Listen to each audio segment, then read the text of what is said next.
We turn now to the U.S. House of Representatives for a Republican point of view, and that comes from Tea Party-backed freshman Congressman Allen West of Florida. Representative West, thank you for talking with us. Thank you for having me, Judy. Perhaps you just heard Senator Dick Durbin, the majority whip in the Senate, say that the Democrats have already given. He said we've already $45 billion, and the greater cuts that you and other Republicans want cut into people and programs in the greatest need. Well, I think that's pretty much a disingenuous statement that he made. You have to understand, when the 112th Congress showed up, we showed up without any budget. We also knew that we had to do something about the spending. For the past 3 years, we have seen $1.42 trillion, $1.29 trillion, and now $1.65 trillion of deficit. Over the past 4 years, we've seen $5 trillion of new debt added. The American people know that we have to start tackling this spending problem up here in Washington, D.C., and I think we've been very reasonable. As a matter of fact, you look at the GAO report that came out today with all the duplicitous programs that we have up here, estimated between $100 billion and $200 billion. So I think that the Senate Democrats need to understand that the $57 to $60 billion now that we're talking about is nothing compared to what we have just seen happen today with this report.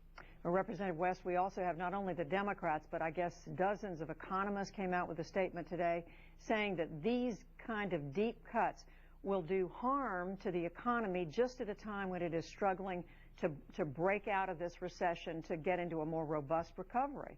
Well, see, I don't understand the economists you're talking about with Goldman Sachs, and we know that they have some very serious problems with some of their estimates up there as well. But when we're talking about cutting back on government spending, we're talking about putting money back into the pockets of the American people. We're talking about putting money back into the pockets of our small businesses. We need to look at how we can lower the corporate business tax rate so that our corporations can grow. If we are cutting back on the growth of Washington, D.C. and this bureaucratic nanny state, that will only benefit the recovery of the Main Street of the United States of America. So you don't see cutting programs? I think Senator Durbin mentioned cutting medical research, cutting infrastructure that cities and localities need around the country as programs that are needed? Well, there are some programs that came up as part of the amendment process, some of the community service block grants that I thought were not necessary to be cut, and I did not. But I think that when you look at what we sent forward, those are very good, very well thought through cuts that the American people have supported. Look, we have to start somewhere, and if we continue down the road, we can't just have a freeze of current levels of spending, because this is what got us into this situation as we are in right now. So sometime we have to begin to turn around the process of out-of-control spending up here in Washington, D.C. The American people are going through, and they're looking at the budget, and they're finding out these programs that need to go away, and they're expecting us to do the exact same thing. Well, let me ask you the same question I just asked Senator Durbin, and that is, where's the middle ground here? You and other Republicans in the House asking $57, $60 billion in cuts. The Democrats in the Senate and otherwise are saying, we want to freeze. The two sides going to come together? Are you going to be able to sit down and have this adult conversation that some people are calling for? Well, I think the adult conversation comes in listening to the will of the American people. And I think that also when you look at some of the things that happened in the previous Congress, there was not a call for compromise. There was not a call for negotiation. A lot of legislation got rammed through on closed rules. But now all of a sudden we hear this thing about meeting together and finding a middle ground. We have found ourselves put in a very, very dangerous situation as far as our economy.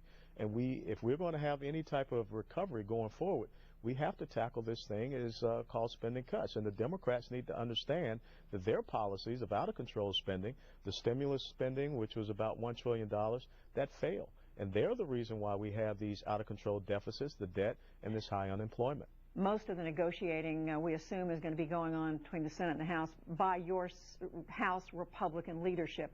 Are you prepared to go along with recommendations made by the House leadership, smaller cuts than what you and others who've been backed by the Tea Party want, if that is the only way to avert a government shutdown? I think that the House Republican leadership is going to stand firm.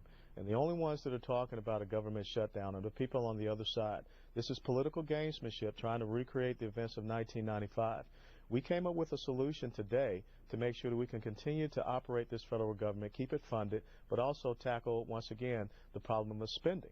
And that was the $4 billion that you saw bipartisan that passed.